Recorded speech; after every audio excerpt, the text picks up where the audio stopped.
Y ya voy a empezar con la presentación.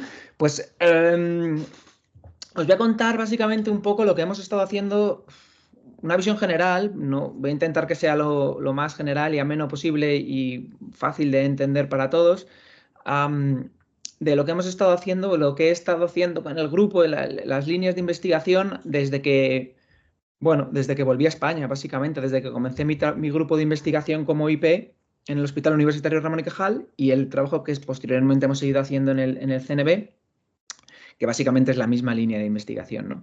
Que trata un poco sobre la ecología y la evolución de la resistencia a antibióticos mediada por plásmidos, que es lo que nos gusta, lo que estudiamos, y en este caso en un ambiente hospitalario, en un hospital, y en concreto en el Hospital Universitario Ramón y Cajal, que es en el que yo trabajé en los primeros años, ¿no?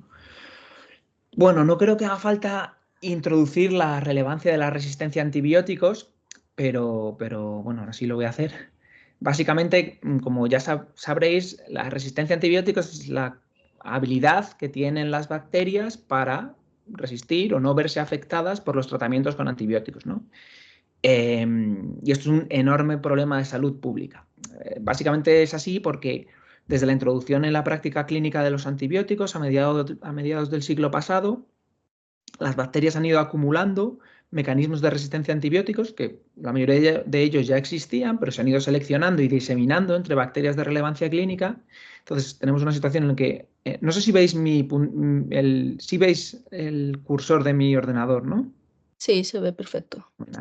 Pues tenemos una situación en la que la resistencia a antibióticos, o la fracción de bacterias clínicamente relevantes que son resistentes a los antibióticos, aumenta de manera constante, y por otro lado tenemos otra situación en la que el desarrollo de antibióticos va disminuyendo con los años.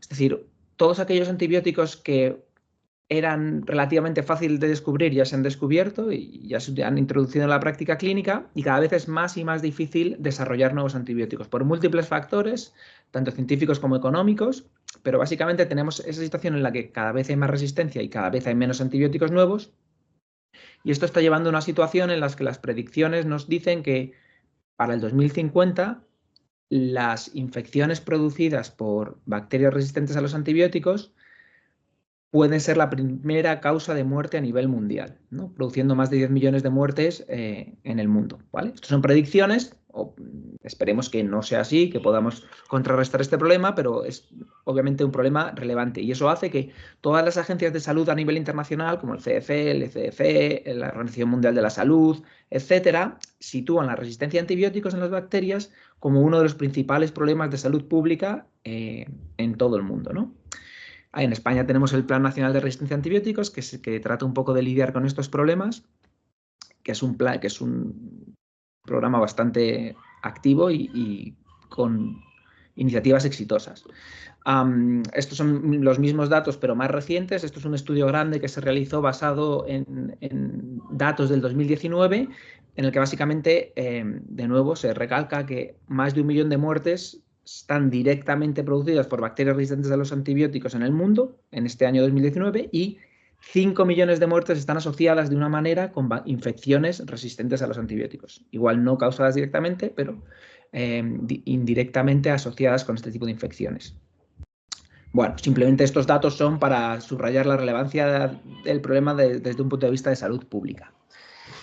Y como os digo, nosotros en el laboratorio lo que nos interesa, con lo que más trabajamos, son con plásmidos. Los plásmidos, aprovechando la introducción, os voy a dar algunos detalles. Bueno, los plásmidos son, para los que no sois microbiólogos, son unos elementos genéticos que replican o que existen, vaya, independientemente del cromosoma bacteriano. Aquí en este dibujito es básicamente una bacteria, y esta parte de aquí sería el cromosoma, que es la mayoría del ADN se encuentra en el cromosoma de la bacteria, pero hay ciertas moléculas de ADN, como son los plásmidos, que replican independientemente del cromosoma y que tienen la característica, por lo menos alguno de ellos, y por eso nos va a interesar mucho desde el punto de vista de la evolución bacteriana, de transferirse horizontalmente entre las bacterias en un proceso conocido como conjugación.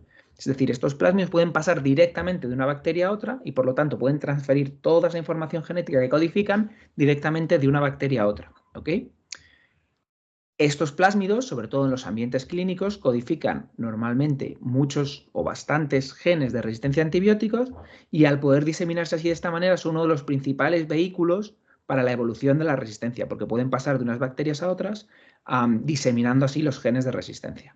Un poquito de perspectiva histórica, pues los plásmidos fueron descubiertos o se introdujo el término plásmido por Joshua Lederberg y su mujer Esther Lederberg en 1952 como un término genérico para cualquier elemento hereditario extracromosómico, ¿vale? Pues ahora, bueno, igual se ha refinado un poco esa definición, pero básicamente eso es, son elementos genéticos extracromosómicos que replican independientemente, ¿de acuerdo?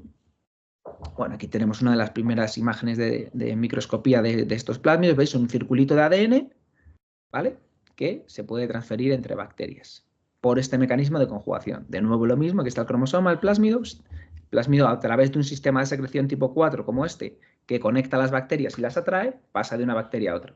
Y de nuevo, en el ámbito clínico, esta es la principal manera por la que se diseminan los genes de resistencia a antibióticos entre las bacterias. Por eso a nosotros nos interesan tanto, ¿no? ¿Y cómo son los plásmidos? Pues aquí os pongo un ejemplo del plásmido con el que nosotros trabajamos más, que es este que se llama P-OXA48, ¿vale? Se llama OXA48 porque codifica una carbapenemasa que es OXA48, ¿vale? ¿Qué es una carbapenemasa? Pues una carbapenemasa es una enzima del tipo beta-lactamasa, que son enzimas que hidrolizan antibióticos del tipo betalactámico. Los antibióticos betalactámicos son la penicilina, ampicilina, cefalosporinas, carbapenemas, esos son antibióticos betalactámicos. Y esta OXA48 tiene la característica que es capaz de hidrolizar dentro de la familia de los betalactámicos el grupo de antibióticos más moderno que existe, que son las carbapenemas o los antibióticos carbapenémicos, que son antibióticos que solo se usan en los hospitales para tratar infecciones que son multiresistentes. Es decir, son antibióticos de lo que se conoce como de último recurso, que solo se usan cuando no hay otra solución, ¿vale? Entonces, el hecho de que ya existan o que existan genes que confieren resistencia o que codifican proteínas que confieren resistencia a esos antibióticos es particularmente preocupante porque digamos que si nos quedamos sin estos antibióticos que son de último recurso, pues directamente podemos quedarnos sin opciones terapéuticas para tratar ciertas infecciones. Por eso es en el que nos centramos. Y aquí veis este plásmido OXA48, este genecito de aquí codifica la carbapenemasa, como os digo, pero como veis este es un ejemplo más o menos clásico de plásmido conjugativo en el que muchos de los genes, todos estos genes que aparecen en verde, codifican la maquinaria de conjugación. Esta conjugación es este puentecito que se establece a través del que el plásmido pasa de una bacteria a otra, requiere un montón de componentes. Componentes estructurales, componentes que proveen de energía a la bacteria para transferir el ADN de una a otra, y como veis son muchos genes, ¿vale? Aparte de eso, de estos genes de conjugación, en general los plásmidos cuando los estudiamos siempre van a tener una parte core o housekeeping, que son aquellos genes que están directamente involucrados en el ciclo biológico del plásmido, que son la replicación, son los genes necesarios para que el ADN del plásmido se replique en la bacteria, la partición, que son los genes necesarios para que el plásmido, cuando la célula se divida con esas bacterias nuevas y no se pierda en la población, y como os digo, la conjugación, que son esos genes necesarios para la transferencia genética horizontal del plásmido. Pero aparte, todos los plásmidos tienen genes accesorios. ¿Y qué son estos genes accesorios? Pues son una serie de genes que codifican prácticamente cualquier cosa. Esto es lo que les da tanto éxito a los plásmidos como plataformas para la evolución de las bacterias, que dentro de estos genes accesorios puede encontrarse cualquier cosa que vaya a ayudar a las bacterias a adaptarse a un medio determinado o a un ecosistema determinado. En el ámbito clínico, obviamente, la resistencia a los antibióticos o la virulencia son parte de estos genes que se encuentran codificados en la parte accesoria, pero en el medio ambiente son genes que hacen otras cosas, puede ser cualquier gen, digamos, ¿no? Pero bueno, volviendo a nuestro ejemplo, pues en este caso lo que tiene son, bueno, en este caso un gen de resistencia a antibióticos muy relevantes y muchos otros genes que hacen pues, otras cosas. Entonces nosotros, como os digo, en el laboratorio estudiamos la ecología y la evolución de estos procesos, de la resistencia a antibióticos mediada por plásmidos. Y en concreto en un ámbito como puede ser un hospital. Entonces, para estudiar estos procesos, estudiamos las distintas partes del ciclo de vida de los plásmidos en estas poblaciones bacterianas que se conocen como microbiotas, que son las poblaciones bacterianas, que suelen ser complejas y estar formados por muchos individuos de muchas especies distintos, como por ejemplo puede ser la microbiota intestinal, ¿no? Que como también probablemente conocéis, todos tenemos miles de millones de bacterias en el intestino. De hecho, tenemos tantas células bacterianas en nuestro cuerpo como células propiamente humanas, y la mayoría de estas están en el intestino y son comunidades muy complejas de muchas especies, etc. Entonces, en estas comunidades hay muchas interacciones ecológicas, y lo curioso de las bacterias es que las interacciones ecológicas ocurren en el mismo rango de tiempo, digamos, que la evolución. Así como en los organismos superiores, eucariotas, la ecología y la evolución ocurren en, digamos, rangos temporales distintos. En las bacterias, al tener una capacidad de división tan grande y dividirse prácticamente pues, cada media hora o cada hora, dependiendo de las condiciones, esa evolución ocurre más o menos, o sea, ese cambio genético a lo largo de la división de las bacterias ocurre en el mismo ámbito temporal que la ecología, es decir, que la interacción entre los distintos individuos. Entonces, para entender cómo la resistencia a antibióticos mediada por plásmidos actúa en estas comunidades, hay que estudiar tanto procesos ecológicos como evolutivos. En fin, para entender esto un poquito, estudiarlo de manera un poco más ordenada, lo que hacemos es intentar estudiar cada proceso que ocurre. Por un lado, tenemos bacterias en una microbiota compleja que interaccionan entre ellas y que en algunos casos pueden portar estos genes de resistencia a antibióticos en los plásmidos y se pueden transferir entre las bacterias, ¿no? Nosotros intentamos entender los procesos de transferencia de las bacterias entre distintos pacientes y de los plásmidos de resistencia entre las distintas bacterias a nivel del paciente, ¿vale? Como ahora veréis. Pero una vez se transfiere un plásmido de resistencia de una bacteria a otra, se producen una serie de efectos en el fitness o en la capacidad reproductiva de la bacteria. Por un lado, si ese plásmido porta genes de resistencia a antibióticos, esa bacteria va a ser resistente a los antibióticos y por lo tanto en presencia del antibiótico va a tener una ventaja competitiva muy grande comparado con las otras bacterias. Eso es indudable, ¿no? Pero un aspecto que se ha estudiado menos es el hecho de que cuando la bacteria adquiere un plásmido, si no existe en el medio ambiente esos antibióticos para el que el plásmido confiere resistencia, la adquisición del plásmido por sí mismo puede dar lugar a cambios metabólicos o fisiológicos en las bacterias, y eso en la mayoría de los casos tiende a ser negativo. Es decir, que adquirir un plásmido que tiene una serie de genes que va a traducir una serie de proteínas que van a interaccionar con los networks o con la fisiología de las bacterias puede producir un coste biológico, ¿vale? Y eso puede hacer que esa bacteria con el plásmido, si no hay antibióticos, tenga una desventaja competitiva.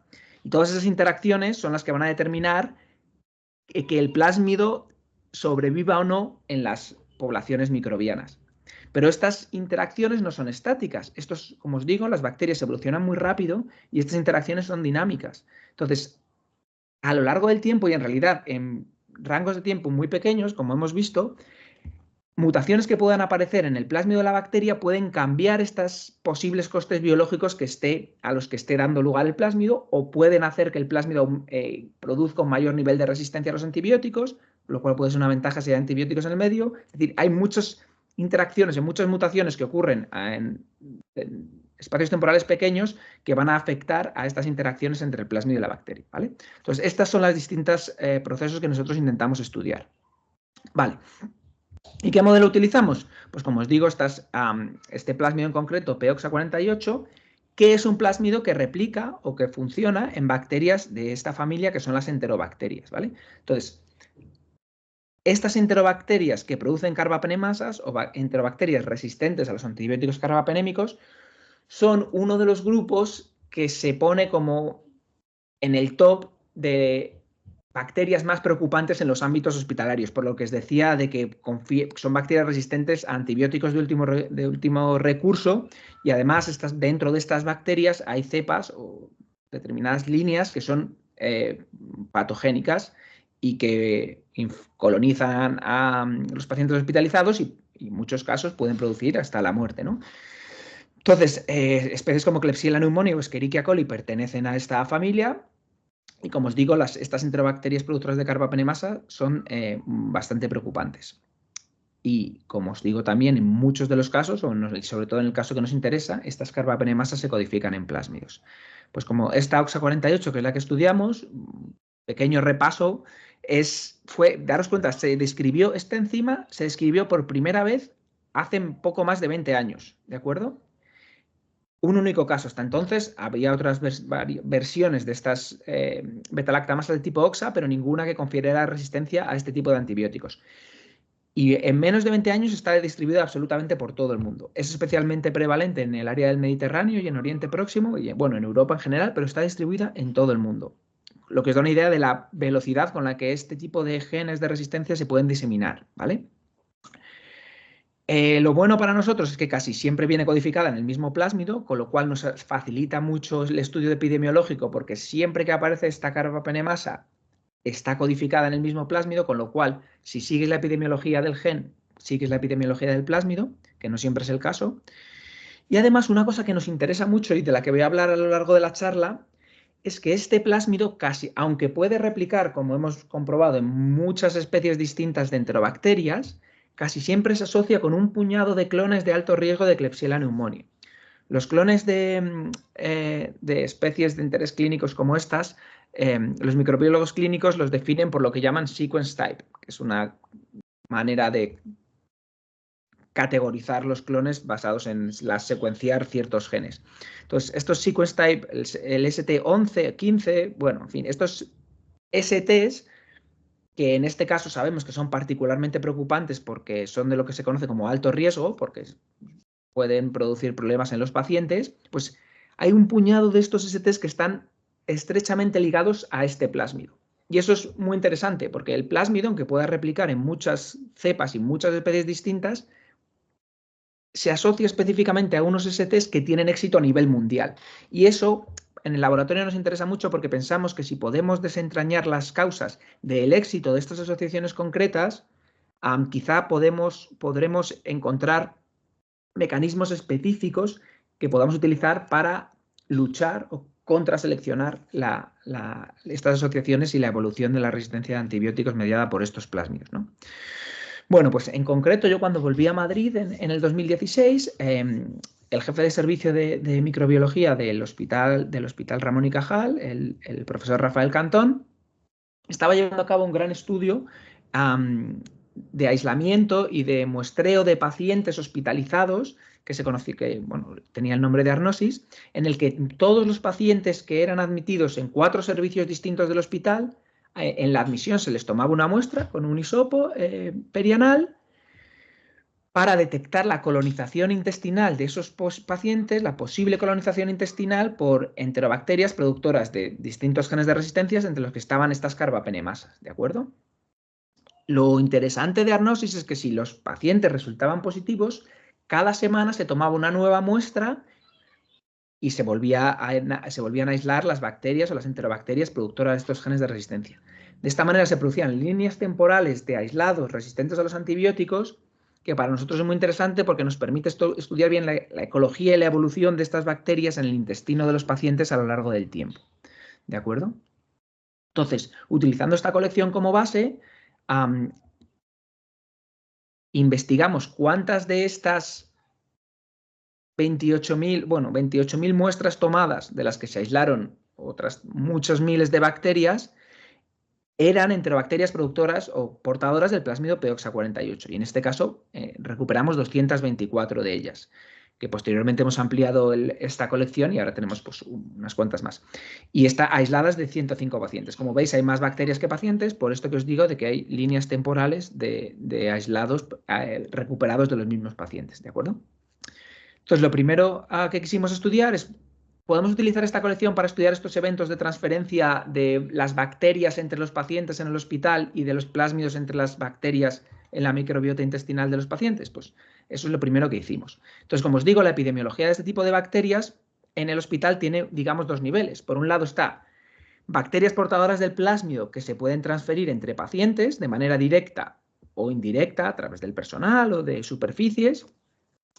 Y luego un nivel un poco más específico de transferencia, que es la posible transferencia del plásmido en la microbiota intestinal del paciente.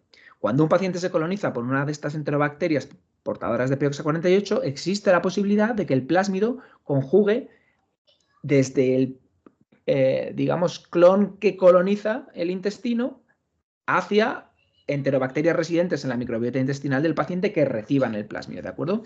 Y esto, mientras que la transferencia entre pacientes era algo que se había estudiado más, esa transferencia intrapaciente era algo que estaba muy poco caracterizado, ¿vale? Entonces nosotros pensamos que con esta colección podríamos estudiar estos dos niveles de la epidemiología del plásmido en el hospital. Entonces, para hacer eso, lo que hicimos fue coger todas las cepas portadoras de POX48 aisladas en el hospital, y aquí veis esta línea temporal de meses a lo largo del tiempo, desde el 2012 hasta el 2016, que es el tiempo en el que se realizó el proyecto, y cada barra es el número de aislados portador de POX48 recuperado en ese tiempo. Los colores de las barras indican a qué especie pertenece el clon portador del plásmido. Entonces, como veis, muchos de ellos son de este color azul oscuro, que son Klebsiella pneumoniae, más de la mitad de los aislados. Pues, como os digo, el plásmido suele estar asociado a Klebsiella pneumoniae. Hay bastantes cepas de Escherichia coli portadoras del plásmido, que es este color de aquí, pero como veis el plásmido funciona en muchas enterobacterias distintas. Y todos estos, pues, Citrobacter, Enterobacter, otras especies de Klebsiella, etcétera, etcétera, son otros clones de enterobacterias en los que se recuperó el plásmido. Bueno, pues lo primero que hicimos para intentar entender esto, y gracias a que la tecnología ha avanzado bastante durante los últimos años en este aspecto, es secuenciar los genomas de todas estas cepas. Recuperamos estos 250 aislados que teníamos al final y secuenciamos el genoma completo de todas ellas.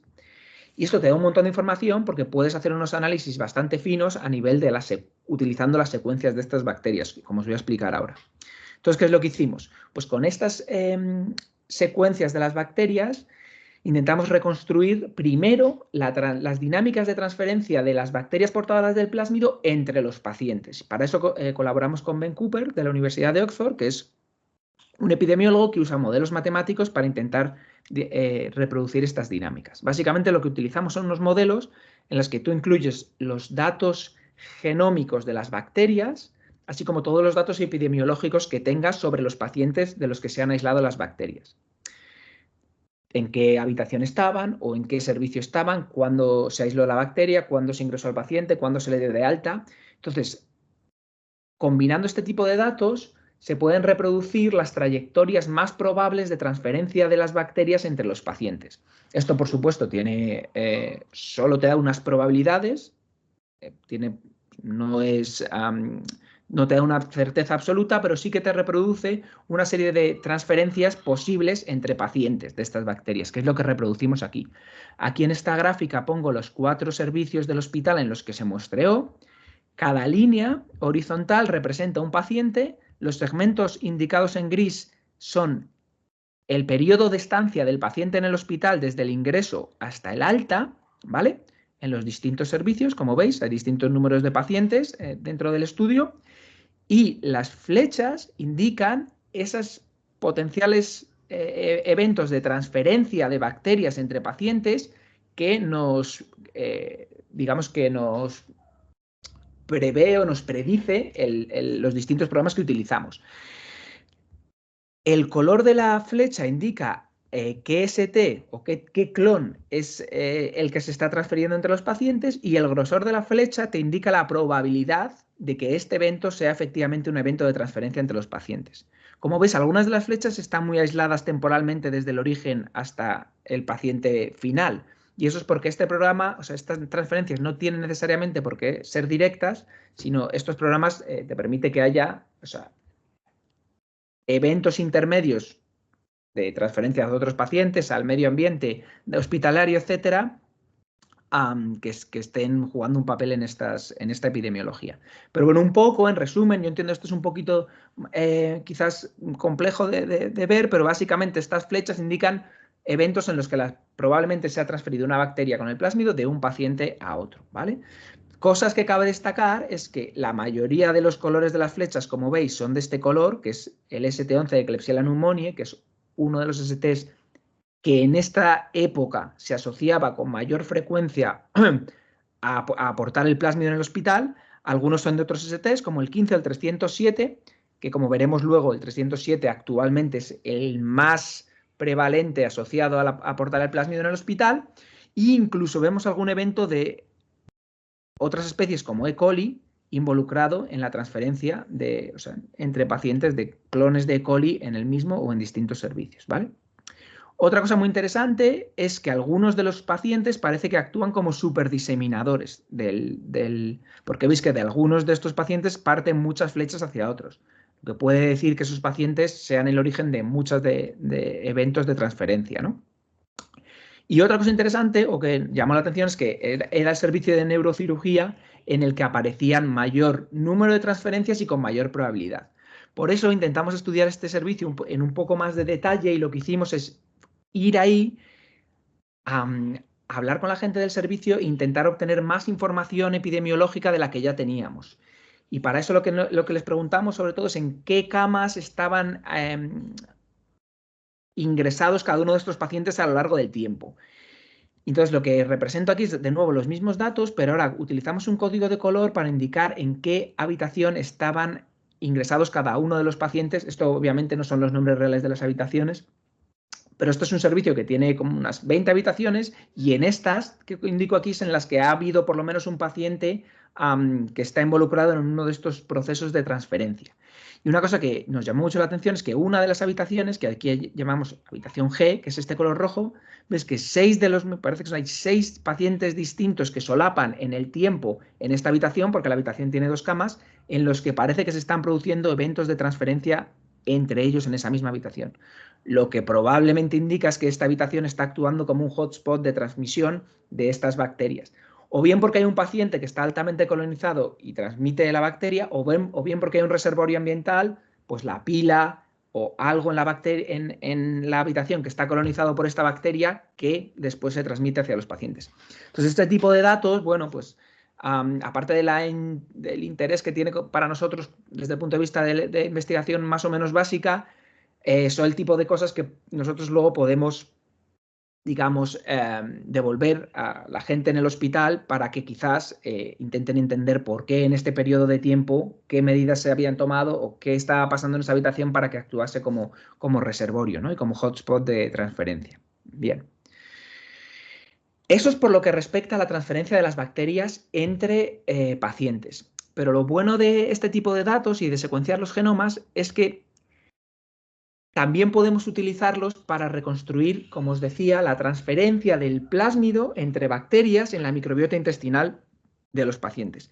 No os voy a dar muchos detalles, pero lo que os voy a decir es que estudiando todas las secuencias de todos los plásmidos encontramos una serie de variantes de los plásmidos que tenían unas mutaciones específicas que nos permitían traquear la epidemiología del plásmido, es decir, confirmar si ese plásmido se estaba transmitiendo entre distintas cepas en el hospital, ¿vale?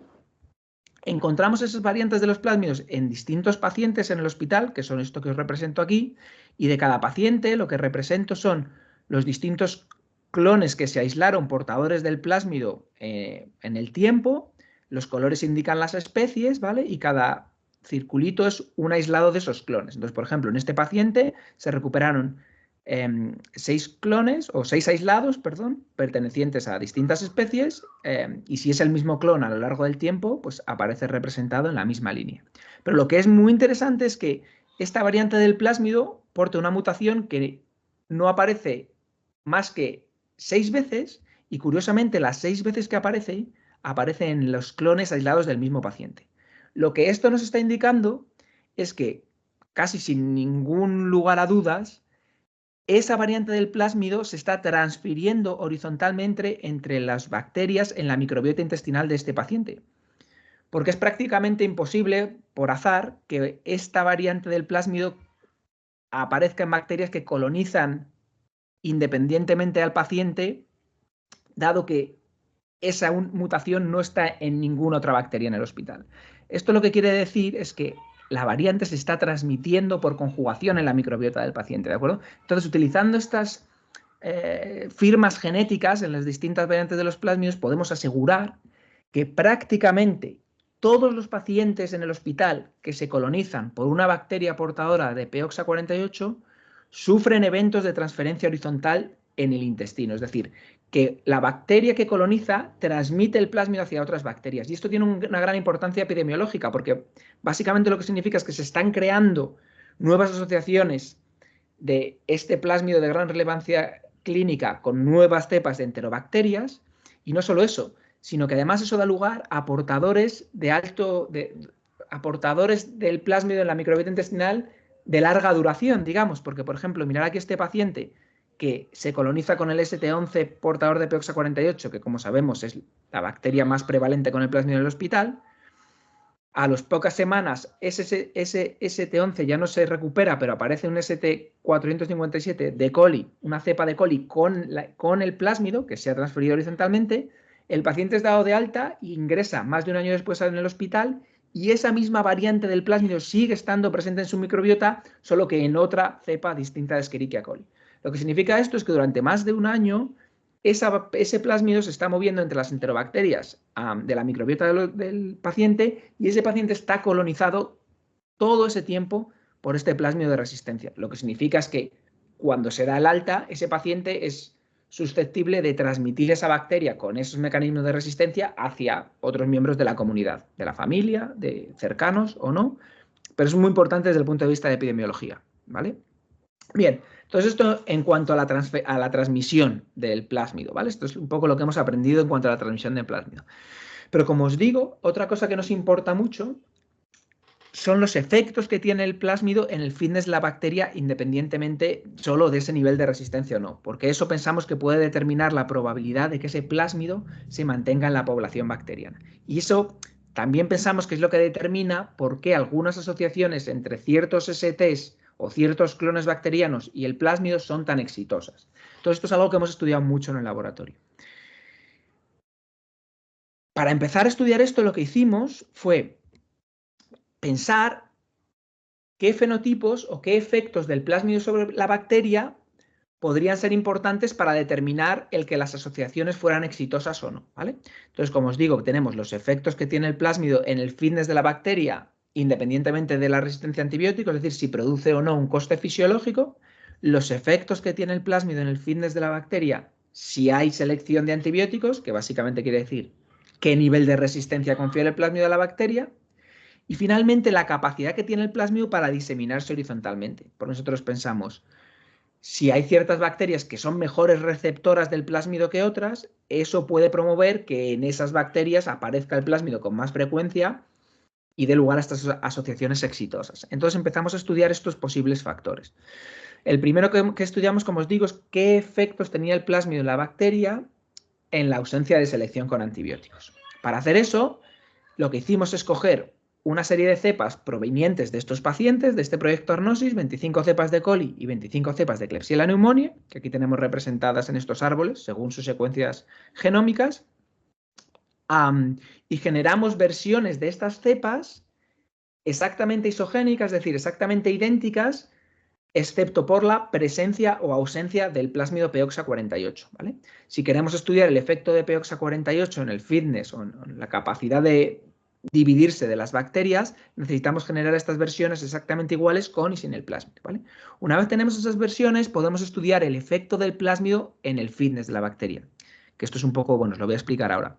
Básicamente esto lo que te permite entender es, pones las bacterias con y sin el plásmido a competir, es decir, a crecer en el mismo medio, y ves cuántas veces se divide una con respecto a la otra. Es decir, si portar el plásmido te produce un coste biológico, te vas a dividir un poquito más despacio si lo portas que si no. Y entonces, cuando ves el cambio de frecuencia de la bacteria con y sin el plásmido en el tiempo, puedes calcular cuál es el fitness relativo de la bacteria portadora del plásmido comparado con el fitness relativo de la que no porta el plásmido. Si el fitness relativo de esa bacteria es menor que 1, significa que el plásmido produce un coste.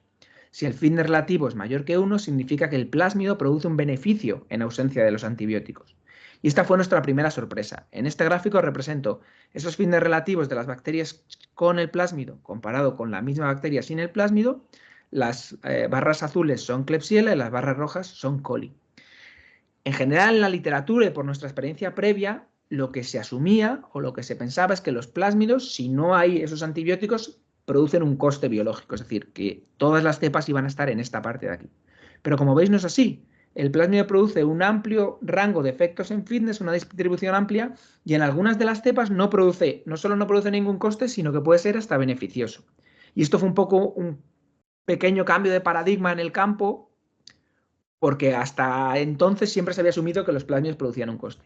Y es verdad que nosotros pensamos que siempre se había asumido esto y todos los resultados indicaban eso, porque todos los experimentos que se habían hecho, o la mayoría de los experimentos que se habían hecho hasta el momento, consistían en coger un plásmido de resistencia a antibióticos cualquiera, ponerlo en una cepa de laboratorio y hacer este tipo de experimentos. La diferencia con nuestra aproximación es que aquí lo que estamos viendo es el efecto del plásmido en cepas que son ecológicamente compatibles, que están en los mismos intestinos de los mismos pacientes. Y pensamos que esa compatibilidad ecológica también determina en gran medida esta compatibilidad en los efectos que tiene el plásmido sobre el fitness. En cualquier caso, lo que vimos es que el fitness relativo, aunque la media de efectos de fitness del plásmido en todas las bacterias es menor que 1, lo que significa es que de media el plásmido produce un coste, esta distribución es muy amplia, ¿vale? Esta distribución es muy amplia y tiene una cola de efectos positivos. Entonces nosotros pensamos que esto puede ser muy importante para determinar, este tipo de distribución puede ser muy importante para explicar por qué los plásmidos se pueden mantener en las comunidades bacterianas, que es una cosa que lleva mucho tiempo en debate y es una cosa que se conoce como la paradoja de los plásmidos, que básicamente lo que dice es, si los plásmidos tienden a producir un coste, ¿cómo se puede explicar que haya tantos plásmidos en las comunidades bacterianas? Y nosotros pensamos que esta es la explicación. Y entonces lo que hicimos fue utilizar estos datos para generar un modelo matemático en colaboración con nuestro colaborador Rafael Peñamiller, en las que dijimos, de acuerdo, asumamos una población de bacterias en las que el plásmido produce un coste en todos los miembros de la población y que ese coste es fijo y siempre el mismo, que básicamente es lo que habían hecho todos los modelos hasta la fecha. Si tú asumes esto y preguntas al modelo, ¿cómo de probable es que el plásmido sobrevive en la comunidad bacteriana en función de el número de individuos en la comunidad y de la tasa de conjugación del plásmido? Básicamente en estos cuadrados lo que representamos es por colores la probabilidad de que el plásmido se mantenga, con azul siendo muy probable y rojo siendo muy poco probable. Y básicamente lo que te dice el modelo es que la única situación en la que un plásmido se va a mantener en una comunidad microbiana es si conjuga mucho, para tasas de conjugación muy altas. Es decir, si compensa el coste que produce mediante la transferencia horizontal diseminándose entre muchas bacterias. Sin embargo, si cogemos exactamente la misma media de coste biológico del plásmido de la comunidad, pero ahora permitimos que esa distribución de costes tenga la forma que nosotros hemos visto experimentalmente, la situación cambia completamente. Y es muy sencillo de explicar, es simplemente porque siempre que haya miembros en la comunidad en los que el plásmido no produzca un coste, tan pronto como el plásmido llegue ahí, se va a mantener en la población. Y esto pensamos que puede ayudar a explicar por qué los plásmidos se mantienen en las poblaciones bacterianas. Vale, eso es con respecto a los efectos en el fitness en ausencia de selección. Con respecto a los efectos en el fitness en presencia de selección, y esto es muy sencillito, lo único que tenemos que hacer es ver qué nivel de resistencia tienen esas cepas que hemos generado con y sin el plásmido para los antibióticos a los que este plásmido confiere resistencia. Y esto lo voy a representar aquí. Lo que hacemos es estudiar la inhibición, la concentración mínima inhibitoria. Esto no es importante, es el nivel de resistencia de las bacterias, ¿vale?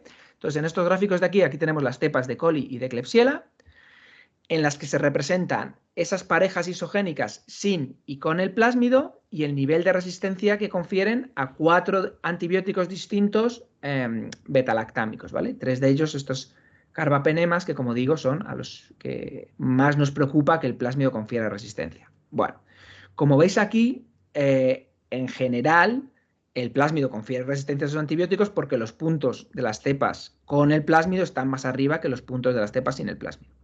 En general, además, el plásmido parece que tiende a conferir mayor resistencia en Klebsiella que en coli para algunos de los antibióticos. Y una cosa, probablemente el mensaje más importante de este resultado, como ya vimos en el resultado anterior, es que hay gran variabilidad en el nivel de resistencia que el plásmido confiere en las distintas cepas, ¿vale? El plásmido siempre confiere resistencia, pero hay un nivel de resistencia variable. Finalmente, como digo, otra de los factores que puede determinar el éxito del plásmido en las poblaciones es su capacidad para transferirse. Y en concreto pensamos que podría ser importante la capacidad que tienen las distintas cepas para adquirirlo por conjugación. Entonces lo que hicimos fue experimentos de conjugación, que estos son básicamente experimentos en los que pones una bacteria donadora, que es la bacteria que porta el plásmido, y una bacteria receptora, que es una bacteria sin el plásmido. Les das un tiempo para que se produzca esta conjugación y después, utilizando medio selectivo, recuperas aquellas bacterias, este color debería ser rojo, de hecho, aquellas bacterias que son transconjugantes, que son las receptoras que han captado el plásmido, ¿vale? Entonces, con este experimento tan sencillo puedes calcular la frecuencia de conjugación, que no es ni más ni menos que cuántos transconjugantes se producen por cada receptor que pones. Pues bien, cogimos una serie de cepas de coli y de Klebsiella para estudiar las frecuencias de conjugación cuando estas distintas cepas, que son las mismas que venimos estudiando, actúan como receptoras. Para tener resultados un poquito más robustos, utilizamos 3 posibles donadores distintos y estos son los resultados que obtuvimos. Estas son las frecuencias de conjugación. Cuanto más alta significa que más transconjugantes se producen. Estos son los receptores de las distintas especies y los 3 donadores, ¿vale? Como veis, en general, Klebsiella tiende a recibir el plásmido por conjugación mejor que coli, pero de nuevo vemos un gran nivel de variabilidad en la frecuencia de transconjugantes. Algunas cepas no producen absolutamente ningún transconjugantes, mientras que otras producen prácticamente todos los receptores adquieren el plásmido. Veis que esto está en escala logarítmica, lo que significa que las diferencias son bárbaras. De nuevo, mucha variabilidad. Entonces, habiendo visto esto, lo que pensamos es, ahora tenemos una serie de cepas muy bien caracterizadas en las que para cada uno de estos parámetros podemos tener un resultado, cómo de resistentes son con y sin el plásmido, cómo de bien adquieren el plásmido por conjugación, cuánto les cuesta el plásmido cuando no hay antibióticos. Entonces decidimos coger todos estos datos para intentar modelizar el impacto de esta variabilidad en todos estos fenotipos en la distribución del plásmido en la comunidad bacteriana. De nuevo, colaborando con Rafael Peña-Miller, lo que hicimos fue estas 20 cepas, 10 de coli y 10 de Klebsiella, que teníamos también caracterizadas, parametrizar todos estos posibles crecimiento de la bacteria con y sin el plásmido, transferencia del plásmido, capacidad de resistir a los antibióticos y formalizarlo en un sistema de ecuaciones diferenciales, y con esto simular computacionalmente qué ocurriría en poblaciones de estas bacterias bajo distintas condiciones ambientales, que es algo que si quieres hacer experimentalmente es prácticamente imposible explorar el rango de parámetros que puedes explorar con este tipo de modelos, ¿no? Porque al hacerlo computacionalmente puedes hacer muchos más experimentos en el ordenador. Y esto básicamente, hicimos muchos experimentos, voy a enseñar solo uno, porque ya voy acabando, en el que intentamos simular computacionalmente la colonización de una microbiota intestinal por una de estas bacterias que colonizan esta microbiota en los pacientes cuando entran en el hospital.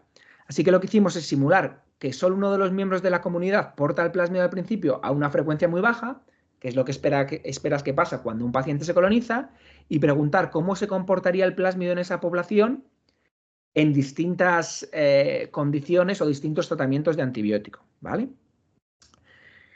Estos son los resultados. Básicamente, esto es un poquito complejo de explicar, porque aquí lo que hacemos es compilar todas esas simulaciones realizadas en muchas concentraciones distintas de antibióticos, y básicamente lo que nos dicen estas simulaciones es que cuando no hay antibiótico, al tener el plásmido un poquito de coste y empezar en una fracción tan baja, la mayoría de las bacterias son, al final de la simulación, no portan el plásmido, que son estas líneas, estas parte que tiene este rayado así. Tanto coli como Klebsiella se mantienen, pero sin el plásmido. En cuanto a la concentración de antibiótico empieza a ser un poquito mayor, ya todas las bacterias o muchas de esas bacterias portan el plásmido al final de la simulación. Y parece que a concentraciones de antibiótico altas, sobre todo es Klebsiella, o son cepas de Klebsiella las que portan el plásmido, lo cual correlaciona bastante bien con lo que vemos en los pacientes. Lo bueno de este tipo de simulaciones es que no solo tenemos resolución a nivel de especie, sino que al nosotros introducir cada uno de los clones en el modelo tenemos resolución a nivel de clon. Entonces estos mismos datos podemos observarlos a nivel de clon. ¿Qué clones se mantienen en la población con o sin el plásmido para las distintas concentraciones de antibiótico? Y una cosa que nos llamó mucho la atención y que realmente fue muy satisfactorio es que utilizando estos datos que están obtenidos entre el 2012 y el 2016, parametrizando el modelo y poniendo los datos que obteníamos, En esta época, en el hospital, lo más frecuente, como os decía, era Klebsiella pneumoniae, el ST11, era el clon más comúnmente asociado al plásmido. Hoy en día, el clon más comúnmente asociado al plásmido es el ST307 de Klebsiella pneumoniae. Utilizando datos obtenidos en ese tiempo y parametrizando el modelo, lo que nos devolvió el modelo es que los clones que mayor posibilidad tenían de mantener el plásmido a altas concentraciones de antibiótico eran los dos clones del ST307 que habíamos incluido en el modelo. A ver, esto no es magia, simplemente es que en el ST307 el plásmido se recibe muy bien por conjugación, no le cuesta nada sin antibióticos y confiere un muy alto nivel de resistencia. Es decir, hay ciertas asociaciones que son especialmente exitosas y parece que podemos explicarlo por estos fenotipos que estamos estudiando, lo que es interesante porque nos da cierto poder quizás de predicción de qué bacterias es posible que vayan a aportar qué plásmidos de resistencia, ¿no? Y también hemos estudiado la evolución de este plásmido en el intestino de los pacientes, pero como yo creo que ya he empleado los 45 minutos, no os voy a contar esta parte. Simplemente deciros que hemos visto que el plásmido evoluciona muy rápidamente en el intestino de los pacientes en cuestión de semanas y que puede evolucionar para conferir mayor nivel de resistencia, para producir menor coste biológico, en definitiva para adaptarse al medio y por lo tanto para aumentar las probabilidades de permanecer en esa microbiota, ¿no? Pero esto no os lo voy a contar en detalle, solo ya paso a las conclusiones. Básicamente hemos visto que POXA48 se disemina muy fácilmente entre los pacientes y sobre todo dentro de los pacientes, que produce efectos muy variables en las enterobacterias clínicas y que estos efectos variables que producen las enterobacterias clínicas probablemente determinan la distribución del plásmido y qué cepas van a ser más exitosas a la hora de portarlo y de diseminarlo probablemente a nivel mundial, como hemos visto. Y además que, aunque no he tenido tiempo para daros todos los detalles, que POX48 evoluciona muy rápido en la microbiota de los pacientes hospitalizados. No solo eso, sino que en unos trabajos más recientes hemos visto que no solo evoluciona muy rápido, sino que promueve la evolución de la bacteria, del cromosoma de la bacteria que lo porta. Y bueno, pues ya solo agradecer, obviamente este trabajo lo ha realizado, pues bueno, sobre todo Aida del Valle, ha realizado gran parte del trabajo entre las asociaciones, entre bacteria y plásmido, así como Laura Toribio, Javier ha hecho los trabajos de evolución sobre todo, y Jorge y Alfonso están ahora trabajando en esa potenciación de la evolución de las bacterias mediada por el plásmido. Y nada, pues agradecer a los colaboradores y a vosotros por vuestra atención. Y nada, si tenéis alguna pregunta, pues voy a dejar de compartir, yo creo, ¿no? Y a ver si soy capaz. Ya. Pues muy bien, muchísimas gracias, Álvaro. Ha sido fenomenal. Una cantidad de trabajo increíble. Un gran aplauso también para la gente de tu grupo, que se ve que hay un esfuerzo increíble. Obviamente el líder, cabeza pensante, pero un trabajo detrás de todos, de todo el grupo impresionante, cubriendo totalmente diferentes aspectos, lo cual es lo fundamental, que haya diferentes aproximaciones a una misma pregunta tan importante. A mí me gustaría antes de, si puedo, si me puedo colar delante de todos vosotros, hacer una pregunta y después ya dejo que el resto te puedan hacer sus cuestiones.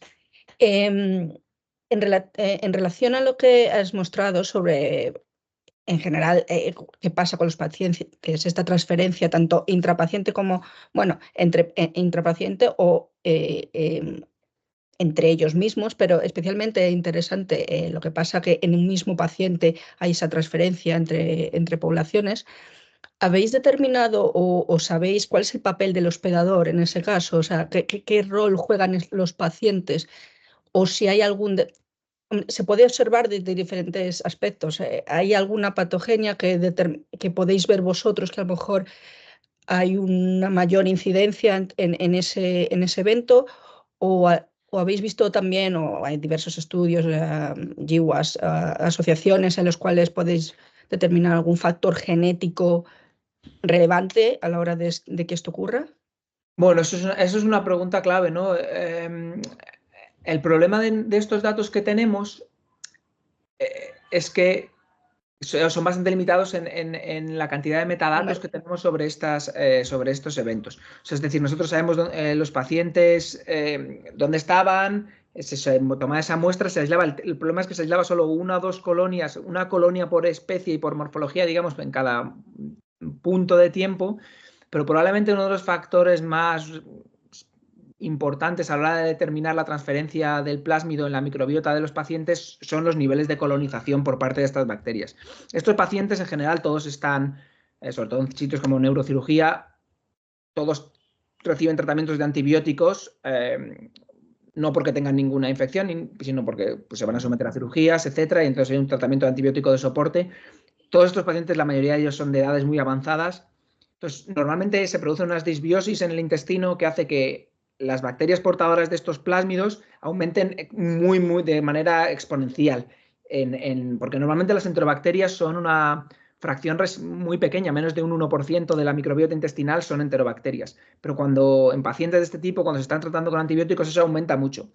El tamaño de población es clave para determinar la transferencia. Es decir, para que dos bacterias conjuguen se tienen que encontrar físicamente. Entonces, probablemente el principal factor que determina en qué paciente se produce la transferencia o no, aparte de si existen factores propios del hospedador, es ese tamaño de población de las bacterias portadoras del plásmido. Pero por desgracia, en nuestros datos no sabemos eso. No sabemos cuáles eran los tamaños totales de población, ¿no? Así como no sabemos ciertos datos de los pacientes como edad o sexo o tratamientos, pero obviamente no tenemos acceso a datos más allá que eso. Probablemente habrá factores, tanto pues eso, el sistema inmune que haga que las colonizaciones sean más o menos duraderas o más o menos importantes, que determinen eso, pero por desgracia no tenemos. Hicimos algunos análisis muy sencillos, solo viendo a ver si por edad, por sexo o por. Pero obviamente no, eso no. Tampoco el número de muestras suficientemente alto. Claro. Pero eso sería muy importante, ser capaces de estudiarlo. Sí. Sí. No, a ver, es obviamente con siempre el número de muestras es limitante y el número y la información que recibes de ellas también, pero sí, es una cosa que pudiendo a lo mejor colaborar con grupos que se dediquen a este tipo de. Y vosotros aportar vuestro input, pero sí. Nada, muchísimas gracias otra vez y dejo al resto que hablar. Gracias. Gracias, Álvaro. Yo sí que me surge una duda desde el desconocimiento, que es de, vosotros habéis estudiado el POXA 48 para enterobacterias y has dicho que afecta a antibióticos beta-lactámicos, pero este mecanismo de transmisión de resistencias antibióticas mediada por plásmidos, ¿se ve afectada también por otro tipo de antibióticos? Es decir, resistencias a macrólidos, o sea, otro tipo de quinolonas, a otro tipo de antibióticos que no sean beta-lactámicos. Sí, prácticamente o sea, los plásmidos portan mecanismos de resistencia a prácticamente todos los antibióticos, ¿no? Es decir, es verdad que o sea, los plásmidos son el principal vehículo de la diseminación de resistencias a antibióticos, de todas las resistencias a antibióticos. Es verdad que hay ciertas especies o ciertas familias de bacterias en las que los plásmidos son más frecuentes y la transferencia de plásmidos es crucial para la evolución de la resistencia a antibiótico y en el caso de las enterobacterias es clave porque las enterobacterias son la familia más preocupante desde el punto de vista clínico en los hospitales. En otras bacterias, bueno, en otros incluso en gram positivos como estafilococos, también pues, hay plásmidos, se transfieren, enterococos, se transfieren por conjugación en mecanismos de resistencia. Es verdad que hay algunos tipos de bacterias, como micobacterias, como puede ser el caso de la tuberculosis, en el que no existe, esta transferencia no es tan común y la evolución de la resistencia a antibióticos viene siempre mediada o casi siempre mediada por mutaciones en las dianas, ¿no? En los genes o, bueno, mutaciones cromosómicas, digamos. No hay una evolución vertical, pero no hay transferencia horizontal. Pero en general, para la mayoría de las bacterias de relevancia clínica, estos plásmidos de resistencia a antibióticos son el principal vehículo, sí.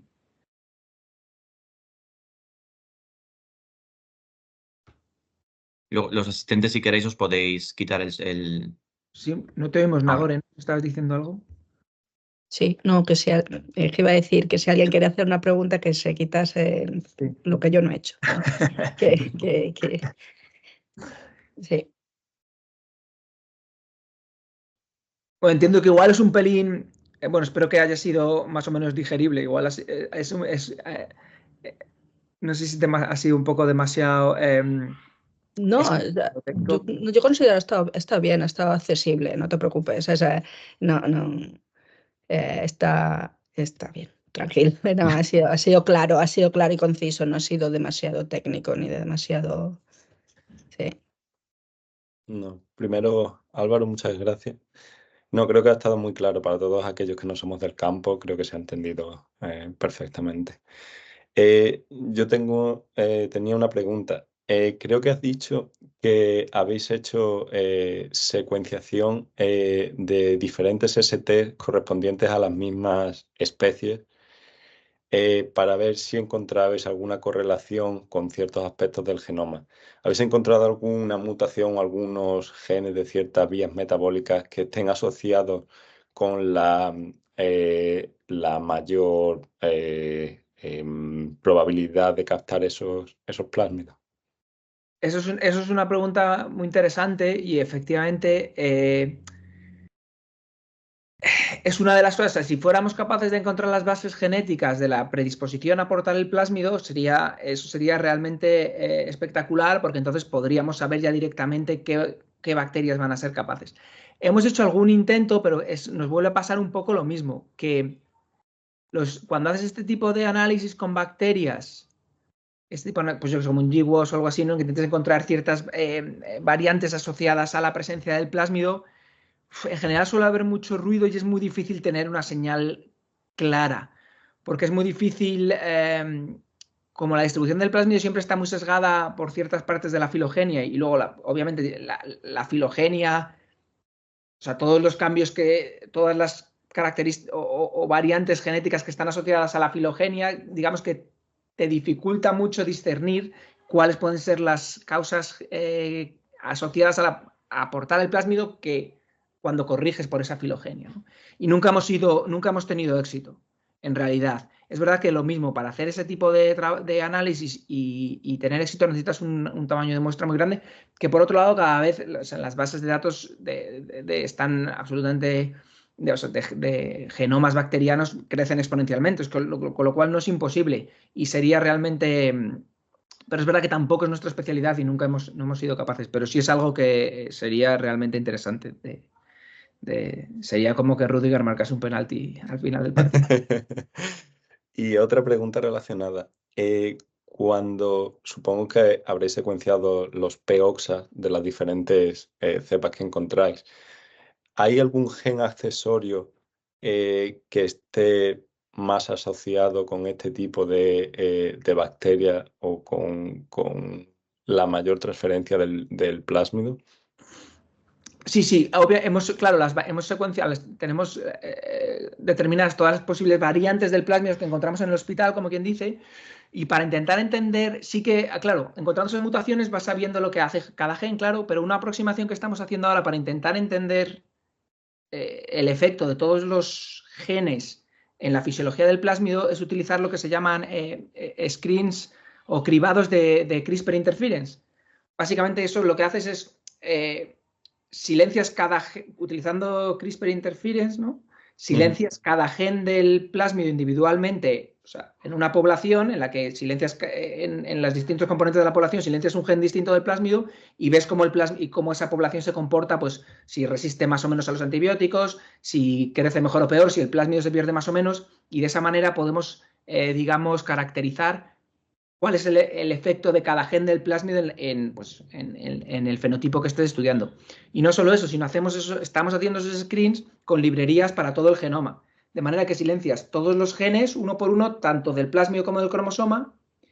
Y entonces, si comparas los resultados de esos cribados de la misma cepa con y sin el plásmido, puedes ver qué genes específicos interaccionan entre el cromosoma de la bacteria y el plásmido. O sea, qué genes de la bacteria hacen que el plásmido cueste más o menos, o qué genes del plásmido hacen que el plásmido se mantenga más o menos, y sobre todo esas interacciones al comparar entre la bacteria que lleva y no lleva el plásmido. Eso es complicado técnicamente, sobre todo con cepas clínicas, que son más difíciles de manipular genéticamente, pero parece que van saliendo y eso de repente te da una información muy, muy, muy grande porque puedes ver el efecto de todos los genes del genoma en esa interacción entre el plásmido y la bacteria.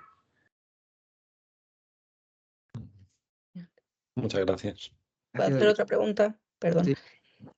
¿Habéis hecho un seguimiento o sabéis de la información que obtuvisteis sobre el hospital, de los 4 departamentos, de los 4 servicios en el mismo? ¿Sigue ocurriendo este patrón? ¿Se ha solventado la transferencia de Eso, sí, plan así, por ejemplo, en neurosurgery pues eso, en estos servicios en concreto, una de las personas con la que trabajo en el hospital, que es la doctora Teresa Coque, este proyecto acabó, pero ella se ha centrado sobre todo en las UCIs, porque las UCIs al final es el peor sitio para infectarte o colonizarte con una bacteria multiresistente, es la UCI, porque estás inmunosuprimido, porque entonces ha seguido haciendo este trabajo en una UCI durante mucho tiempo, bueno, en una UCI que tiene varios boxes, una UCI grande de medicina interna del hospital, y lo que ha hecho ella es no solo mostrar a los pacientes como hicieron en este primer trabajo, sino mostrar al personal, a las superficies, a los sinks, ¿no? A los sumideros de los lavabos, y realmente es absolutamente fascinante la ecología de esto. Las UCI están colonizadas por este tipo de bacterias. Es capaz de ver en qué, pues probablemente estos lavabos tienen un papel muy importante porque ciertas especies son capaces de sobrevivir ahí, mantener los plásmidos, luego viene otra especie, lo transfieren, luego salpica, pasa a una persona, luego eso pasa al paciente. Con el COVID, la ecología de la resistencia a antibióticos cambió mucho en el hospital, mucho, porque de repente se vació todo, se empezaron a usar antibióticos distintos, hubo un reemplazo muy grande de las bacterias multiresistentes. O sea, si acaso la situación ha empeorado, no ha mejorado, digamos, ¿no? Por frecuencia de bacterias multiresistentes en el hospital, pero hubo un cambio muy grande ecológico en el hospital porque hubo pues, un cambio muy grande de manejo de los pacientes y vamos, es un cambio muy grande en todos los aspectos, ¿no?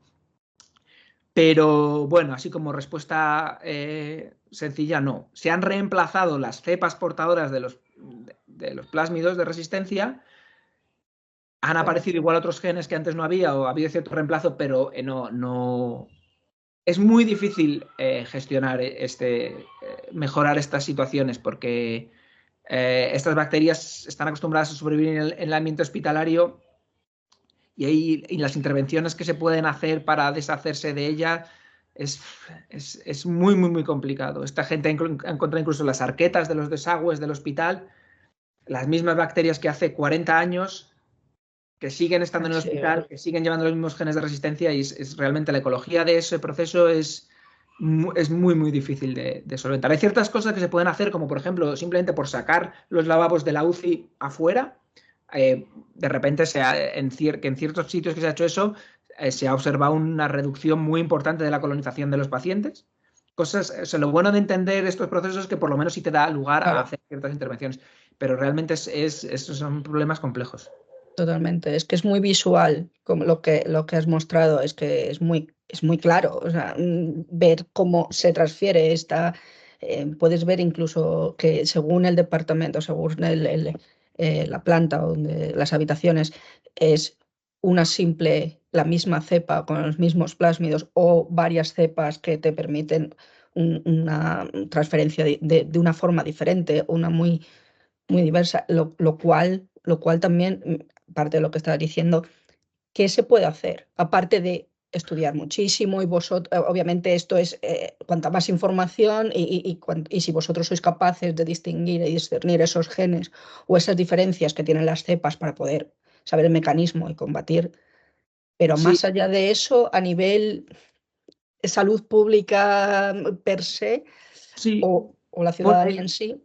Hay distintos niveles de intervenciones. El hecho de entender este tipo de procesos de la epidemiología y la ecología en el hospital te permiten realizar intervenciones que sí que pueden tener impacto importante, como te digo, lo de sacar las pilas de la UCI, o hay ciertos hospitales en los que hay ciertos sistemas que digamos que calientan los sumideros de estos lavabos de las UCIs como para esterilizarlos y parece que puede tener ciertas... O sea, hay intervenciones de este tipo y luego hay intervenciones que serían más... Si somos capaces de encontrar dianas parte de estos estudios que utilizamos con los cribados de CRISPR-AI es para encontrar ciertos genes, ciertas proteínas de las bacterias que inhibirlas, que cuando las silenciamos los plásmidos se pierden o los plásmidos cuestan mucho más, a priori, inhibir esas proteínas farmacológicamente daría lugar a que se contraseleccionen las poblaciones portadoras de plásmidos, ¿no? Cosas así.